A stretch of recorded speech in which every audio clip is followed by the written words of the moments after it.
आज हम आप सबको छठी मैया का कहानी सुनाएंगे। एक राजा था, उसके द्वारे से बारात जा रही थी। बहुत धूमधाम से बाजा बजते हुए बारात जा रही थी। राजा को ये देखकर बहुत दुख हुआ कि अगर हमारी भी कोई औलाद होती तो हम भी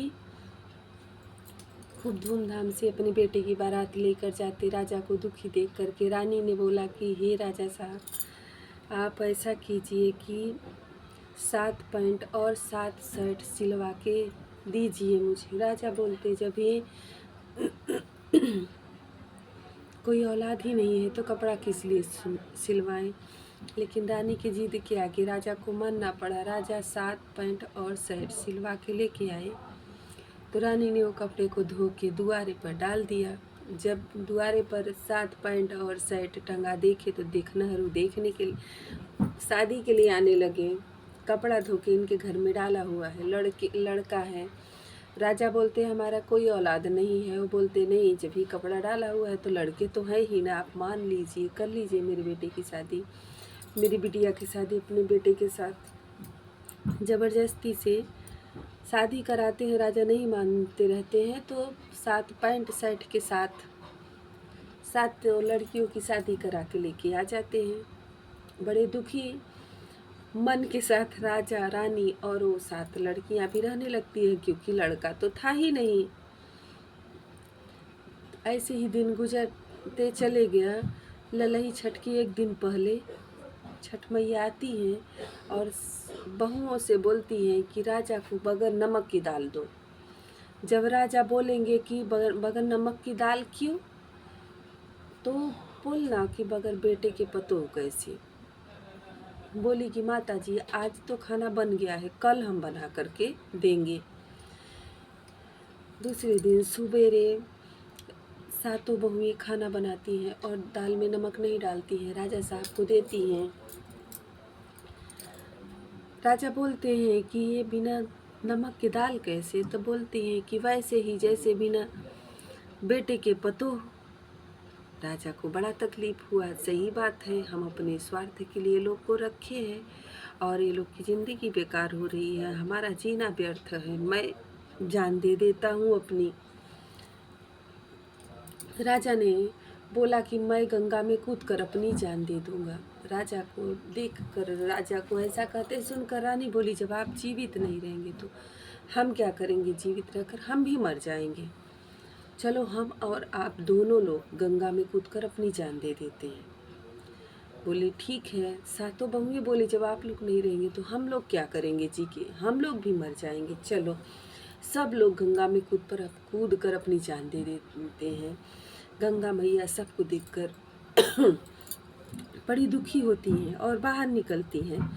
अचरा में से धान निकालती हैं, जो तिन्नी का चावल, कहीं फसही का चावल बोलते हैं, वही धान निकालती हैं 7, और गंगा मैया 7 रानी को देती हैं। बोलती हैं कि हमारे करारे पर कूसा गाड़ करके बहुत सारी औरतें पूजा करें, जाकर वहीं आप भी पूजा करो। आज छठी माई है, छठी माई आपकी विनती जरूर सुनेंगी। रानी जाती है करार पर, जहाँ पर सब औरतें पूजा करती रहती हैं, वहीं पर धान को चढ़ाती हैं और विनती करती हैं कि हे देवी हमारी भी गोद भर दो। थोड़ी दूर पूजा करने के बाद जाती हैं तो जो पैंट शर्ट हमेशा धो के डालती थी वही कपड़ा पहन के 7 घोड़े पर सवार 7 राजकुमार आते हैं और फिर वो लोग का राजपाट लौट जाता है। राजा रानी खुशी खुशी रहने लगते हैं, उनकी बहुओं को 7 बेटा मिल जाता है। हे छठी मैया हमेशा सबकी ऐसी ही विनती सुन लेना, हर माँ की गोद हमेशा भरी रखना। एक बार की बात है, एक लड़की रहती है। उस समय वो पड़ोसी देश का राजा आक्रमण करता है और उसके पिता को और माँ बाप सबको ख़त्म कर देता है, भाई को। तो वो गंगा में कूदकर अपनी जान देने जाती है। एक राजकुमार रहता है, वो देखता है और पकड़ लेता है, बोलता है कि आप ये क्या करने जा रही हैं। तो बोलती है कि हमारा इस दुनिया में कोई नहीं है, तो हम क्या करेंगे, अकेले जीवित कैसे रहेंगे, हम मर जाएंगे। तो राजकुमार बोलता है कि अगर आप हमारे साथ जीवन व्यतीत करना चाहते हैं तो हम आपसे शादी करने के लिए तैयार हैं। तो रानी हाँ कर देती है। कुछ दिन के बाद छठी मैया का उपास आता है। भादव का महीना रहता है, छठी मैया का दिन आता है। तो बोलती है राजा साहब मैं भी उपास करूँगी। तो राजा बोलते हैं कि सवेरे सवेरे उठ के तो खाने लगती हो, उपास रह जाएगा। बोले कि हाँ हम रहेंगे। बोली ठीक है रह लो। रानी उपास रहती हैं। दोपहर होता है तो उनको भूख लग जाती है। वो सोचती हैं कि मैं कैसे बिना खाए रहूं, मैं ऐसा करती हूँ रह नहीं पाऊंगी, मैं खा लेती हूँ। राजा आएंगे तो बताएंगे नहीं उनको, चुपचाप एक रोटी बना के खा लेती हूँ। मोटी सी लिट्टी बनाती हैं। जैसे ही खाने बैठती है राजा आ जाते हैं, फटाफट थाली को उल्टा कर देती हैं। राजा बोलते हैं कि ये क्या रानी, तुम अभी खाने लगी। बोले कि नहीं हम खा नहीं रहे। बोले थाली के नीचे क्या है। बोले कुछ नहीं। बोले नहीं आप पलट के हमें दिखाओ, हम तो हिलेंगे नहीं इधर से जब तक आप मुझे दिखाओगी नहीं। अभी वो तो बहुत परेशान हो जाती हैं, मन मन ही बोलती है हे छठी मैया मेरी इज्जत बचा लो, मेरे से तो गलती हो ही गई है। अभी राजा देखेंगे तो क्या सोचेंगे कि मैं खा रही हूँ। राजा ज़बरदस्ती से थाली को पलटवाते हैं। जब थाली पलटती है तो सोने का रोटी हो गया रहता है। बोलती है कि राजा साहब बोलते हैं कि ये कहाँ से आया। बोले हमारे मायके से आया। बोले तुम तो बोली थी हमारे मायके में कोई नहीं है। बोले ना राजा साहब हमारा भाई है, हमारा भाई ही लेके आया था रक्षाबंधन पर। बोले ठीक है तो हम भी चल के ससुराल घूम के आ जाते हैं। बोले ठीक है चलेंगे किसी दिन। बोले किसी दिन नहीं, आज ही चलो, मुझे आज ही चलना है। रथ सजाते हैं, जाते हैं, चले जाते हैं। थोड़ी दूर, बहुत दूर निकलने के बाद एक पोखरा आता है। बोलती है कि ये राजा साहब यहीं मुझे उतार दो।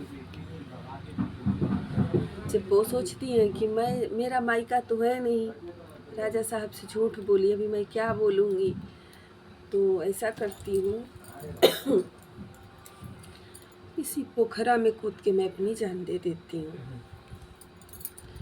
जब पोखरा में कूद के जान देने गई तो छठी मैया आती हैं, नागिन का भेष पकड़कर बोलती हैं कि आगे एक सोने का महल है, आगे जाओ जंगल में, वहाँ एक सोने का महल है, तुम वहाँ जितना दिन रहना है रह सकती हो, लेकिन एक कोठरी है जिसमें कि वो मतलब कुछ सामान है उसमें, आप उसको खोलना मत, बाकी का जितना दिन रहना रहेगा रह लेना। बोलती है ठीक है। जब पहुंचती हैं, सोने का महल चमकता रहता है। उनका भाई मिलता है, बोलता है जी चाची आइए। अंदर जाती हैं, भौजाई मिलती है, आइए दीदी आइए। राजा साहब को ससुराल बेहद पसंद आई। बोलती है रानी आपका मायका तो बहुत अच्छा है, चलो हमें पूरा महल दिखा दो। जाते हैं, महल दिखाती हैं रानी। अभी उनके ध्यान से उतर जाता है कि हमें छठी मैया ने मना किया था कि वो कोठरी न जाने के लिए, वो ध्यान नहीं देती हैं। दिखाते दिखाते उसी कोठरी में पहुंच जाती हैं और एक पिटारा रहता है। उस पिटारा को जैसे ही खोलती है तो उसमें बहुत सारे सांप के सपोले रहते हैं। जल्दी से बंद कर देती है। एक सपोले की पूंछ कट जाती है। रानी घबरा के बाहर निकलती है, बोलती है राजा साहब चलो। राजा साहब बोले आज ही तो आए हैं, अभी अभी ऐसे कैसे चले जाएंगे। भौजाई उनकी आती है, बोलती है दीदी आज ही आई हो, अभी 2-4 दिन रुक के जाओ। बोले भाभी आज मेरा उपास है, ललही छठ का, मैं पारण अपने घर पे करूँगी। नहीं मानती हैं, चल देती हैं। उधर जो सपोला की पूंछ कटी रहती वो भी पीछे पीछे लग जाता है, ये हमारी पूंछ काटी है, इनके राजा को मैं डस लूँगा। आती हैं जहाँ पूजा की रहती हैं ललही छठ का, वहाँ बैठ के मनाने लगती हैं कि हे छठी मैया, हमारे भैया को खूब बढ़ोतरी, खूब धन दौलत देना, हमारी भौजी को सुखी रखना, हमारे भतीजे को जो मेरे सपोले का पूंछ कट गया उसकी उम्र लंबी रखना, उसको हमेशा खुशी और सुखी रखना छठी मैया। सपोला सोचता है, सपोला जहाँ पर वो पूजा की रहती हैं कूसा गाड़ के, वहीं पर छुपा रहता है कि रात होगा तो मैं राजा को काट लूँगा। बोलती है मेरी बुआ हमारे लिए इतना दुआ कर रही है और मैं हूँ कि इसको डसने के लिए सोच रहा हूँ, अब मैं अपने फूफा को नहीं काटूँगा। तो ये छठी मैया जैसे कि आपने उनके सुहाग की रक्षा की, वैसे सबके सुहाग की रक्षा करना और सबकी हमेशा गोद हरी भरी रखना। जय हो छठी मैया।